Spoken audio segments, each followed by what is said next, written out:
You've probably heard that states like Oregon and Colorado are changing their laws around natural psychedelics. Well, it's kicked off a whole new kind of tourism.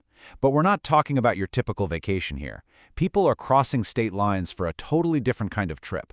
One that's starting to reshape public health in ways we're just now beginning to wrap our heads around. And look, this isn't just a handful of people. A 2024 national survey unearthed something pretty wild.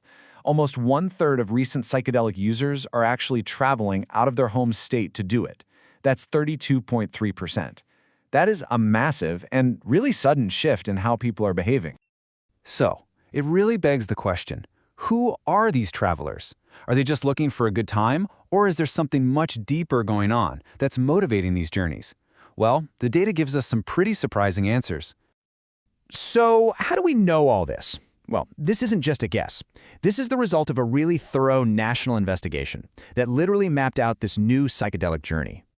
The information all comes from a major national survey. Researchers had to carefully screen thousands and thousands of people just to find a core group of over 2,100 recent psychedelic users.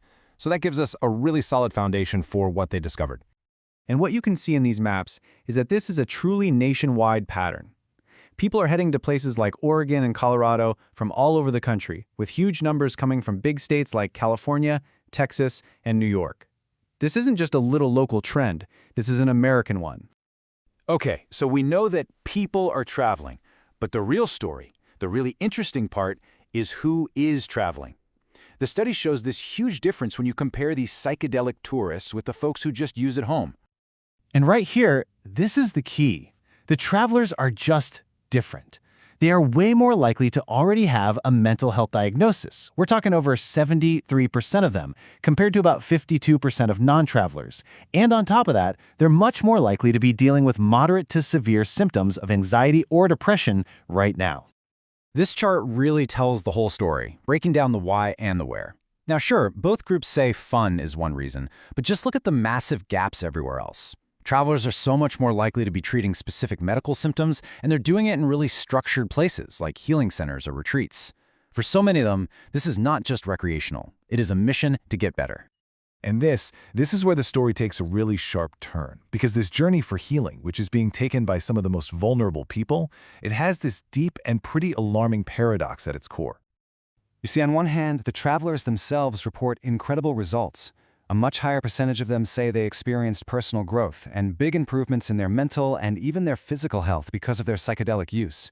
So from where they're standing, the journey is absolutely working. But is that the whole story? Because the data reveals a much darker side to this trend, one with some really serious consequences. Okay, think about this number, 8.9%. That's the percentage of non-travelers, so the people using it at home who wound up in an ER or an urgent care clinic because of their psychedelic use. Less than 1 in 10. Now look at this. That is the percentage of travelers who reported a psychedelic-related ER visit. Over half. The difference is absolutely staggering. The very people traveling for healing are ending up in the emergency room at more than 6 times the rate of those who stay home. So why? What is going on? Well, the study gives a direct and, frankly, a pretty troubling explanation. It basically says that people with the exact neuropsychiatric disorders that are driving them to travel in the first place are also the ones at the highest risk for having something go seriously wrong. Their search for healing is, paradoxically, putting them in the most harm. So this isn't just a story about a few individuals making a choice. This is about how laws in a couple of states can have huge public health implications for the entire country. This slide here breaks down what the study calls the ripple effect. It starts when a state legalizes. That acts like a magnet, pulling in out-of-state users, a lot of whom are looking for mental health treatment. And here's the catch, because these travelers end up having bad experiences at a much higher rate, they can put a real strain on healthcare systems, both in the state they travel to and when they get back home. The takeaway here is pretty hard to ignore. The effects of these state-level laws, they just don't stop at the state line.